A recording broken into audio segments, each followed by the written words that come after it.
had to give him a little wipe down just to help him warm up. It wasn't long until I realised how special he genuinely was to me.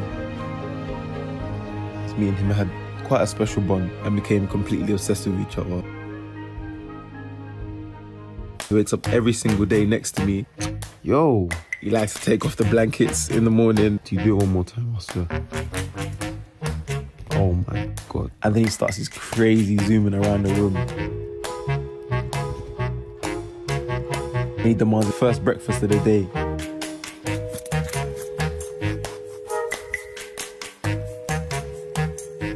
After he's satisfied, we head downstairs for our second breakfast. I pay him with kisses. Give me a kiss. And he does the same too. Next, we catch some sun outside.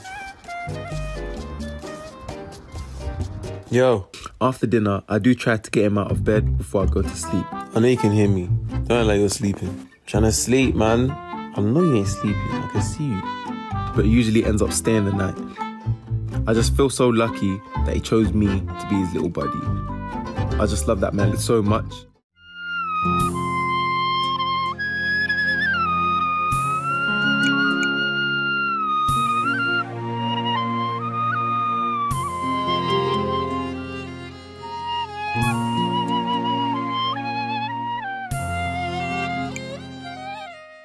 And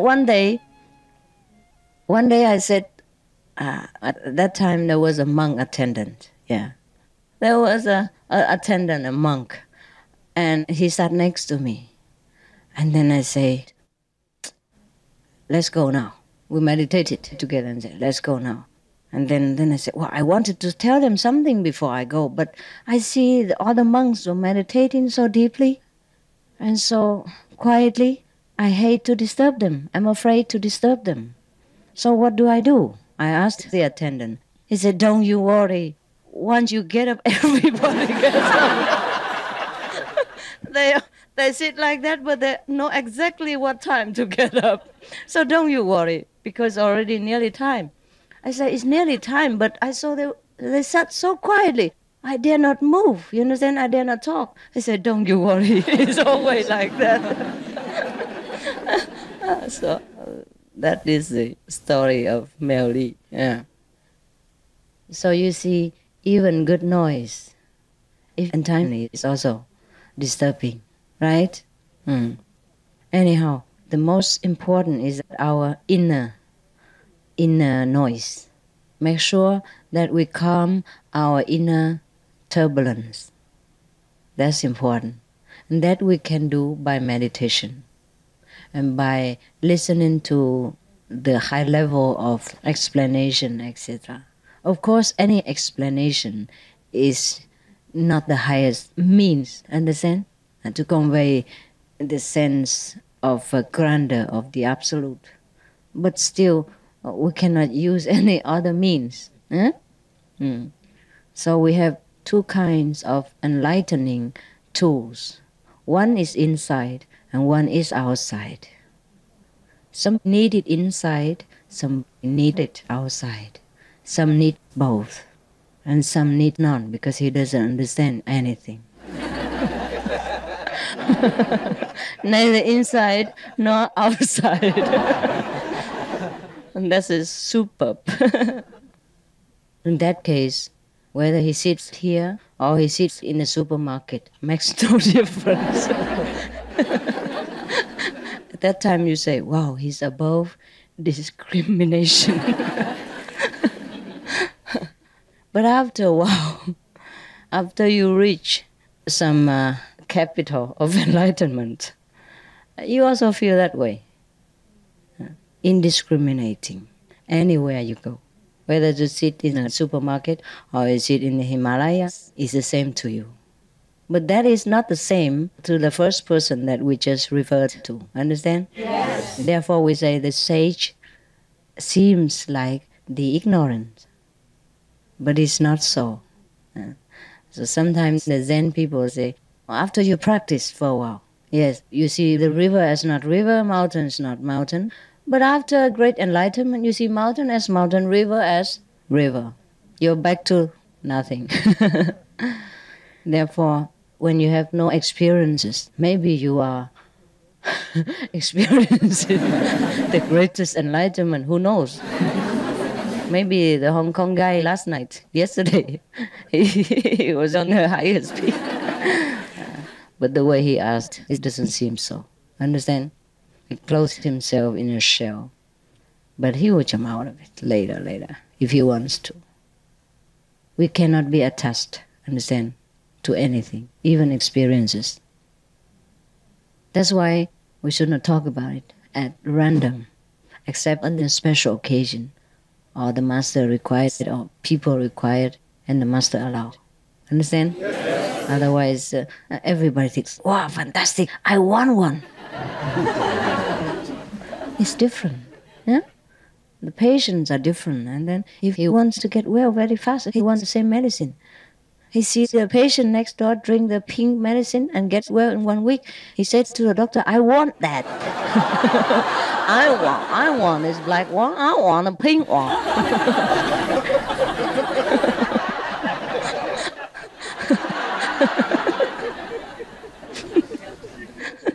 Is that so funny? Yeah. Well, yesterday afternoon, the Hong Kong boys, he experienced nothing. He come here. He thinks we enjoy too much. So he can get enlightenment. He didn't want it. Well, we can enjoy, but he doesn't have to. Yeah? If he came here to seek just meditation, just to train his bottom, then he can do so. Right? We didn't really bind anybody to any fast rule here. Right? I didn't count your names when you came for bonfire. You can come or not come. Understand? Yeah, just because it's Christmas. And then since we are not always together, we relax. Every retreat is different. There are no fixed rules with me. Understand? Yes. I have been in retreat for 2 months. It's enough for you to use. No need for you to do it.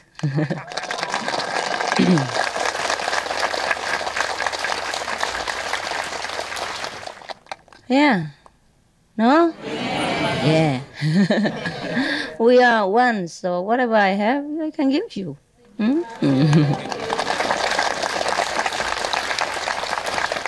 So, by thy fruits shall thou be known, right? Yeah. The fruit speaks for the trees. Speaks by itself, right? So you were happy, you were in bliss, and you were happy, huh? For nothing. You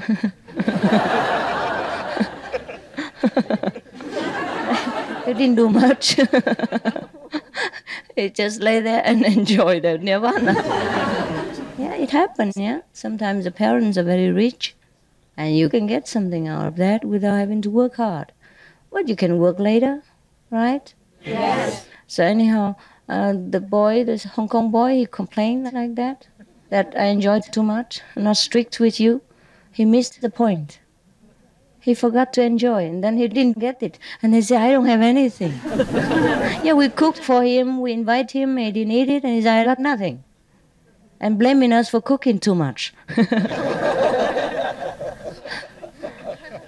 Right? Okay. So anyhow, after that, I went back to my tent, and we were talking with the attendant about this thing. And the attendant understood. Said, oh my God, this guy.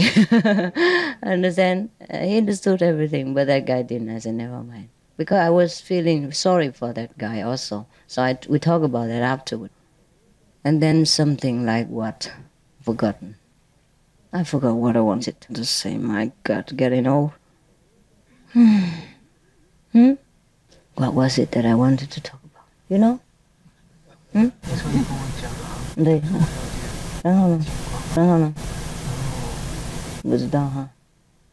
I wanted to say what about that? What was it before, please? Huh? Make noise. Oh, yeah, right. So that guy, he complained that he didn't have anything much, that he didn't come here for singing and bonfires, understand? We have that only last night, or the night before, really, just for a few hours. And the rest of the time, you can meditate, right? Yeah. He doesn't have to join in. He doesn't have to eat even, if he doesn't want to. Yeah. So people blame things on people or on the surrounding. That is when their attention is still fixed on the outside. That's why they could not go inside. Understand? Yes. Yes. If you were disturbed by the noise, you know what to do. Just put pebbles in your ears.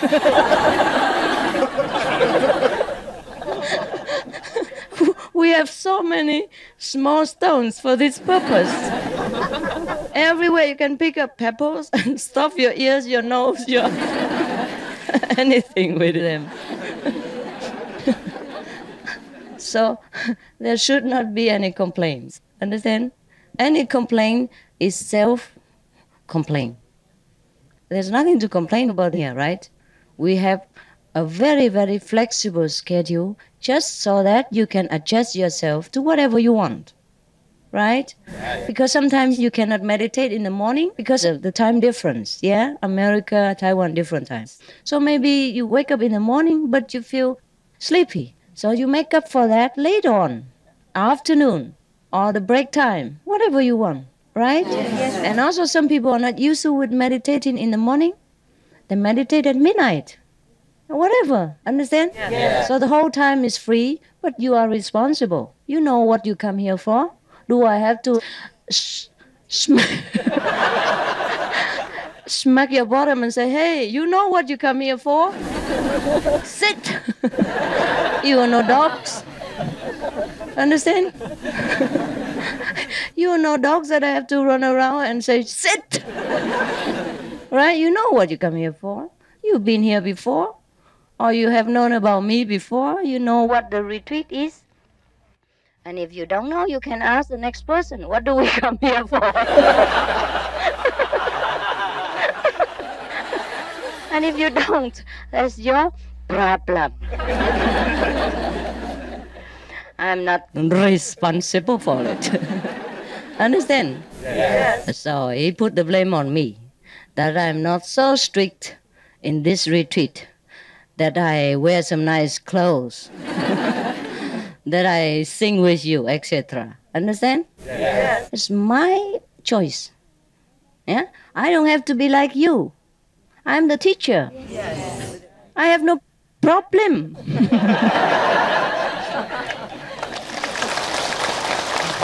Yeah. I have graduated. Why do you expect me to sit there? Yeah? And abuse my bottom over some of the examination topics, right? It's you who has to take examination. I'm just standing around looking about and waiting for you. Yeah, understand? Yes. So make no mistake and don't cheat yourself and try to cheat me.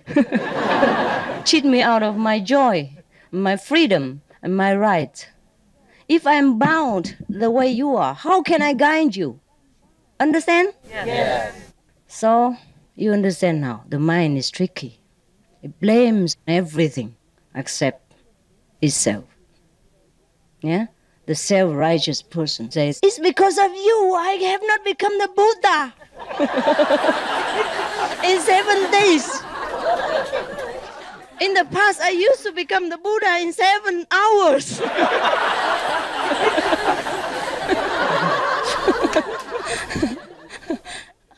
Yeah. You know it all, huh? Yes. So after you heard some complaint like this, you can only shake your ears and wash him. You might get an infection. You understand very well what I'm talking about? Yes. Is there any indigestion? Constipation? Nothing, huh? Okay. Very simple. Very, very simple. You have grown up And especially such a person who has been in a few retreats already. And if he doesn't want to grow, as he wants me to bath him like a baby all the time, I have no interest in doing that, right? You have to grow by yourself. I cannot grow for you. It is impossible. Right?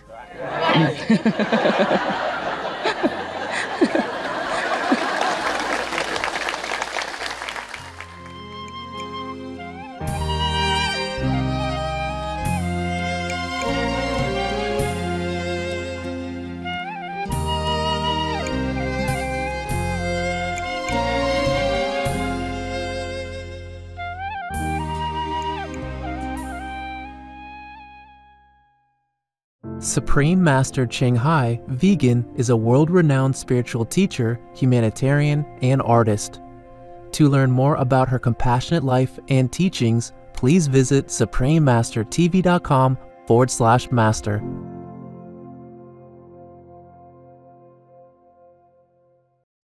In fact, eating meat not only impairs compassion, it is also harmful to health. Therefore, some Mahayana sutras, such as the Brahmanet Sutra and the Shurangama Sutra, forbid eating meat and stress the importance of a vegetarian diet. Venerable Master Sheng Yen, vegetarian. Tomorrow on Between Master and Disciples. We are cheated by the concept of time and space, that's all. Understand? Yeah. But actually, space is also together. You cannot separate space. So we are in the same space even. So what is the problem? And time is also a kind of illusion. When you sleep, you don't know the time. And when you are happy, time flows very fast. When you're miserable, time drags very slowly. Why? It's all conception, preconception. It's all concept. It's all illusion. The most powerful daily prayer for any time and before meditation, which is the order from God, and Supreme Master CHINGHAI shares with us by His blessed grace. We humbly worship, praise, thank, obey, and love God Almighty, the Most High, the greatest, for world vegan, world peace, and our soul liberation. We thank, love, praise the only Son of God, who is the ultimate Master.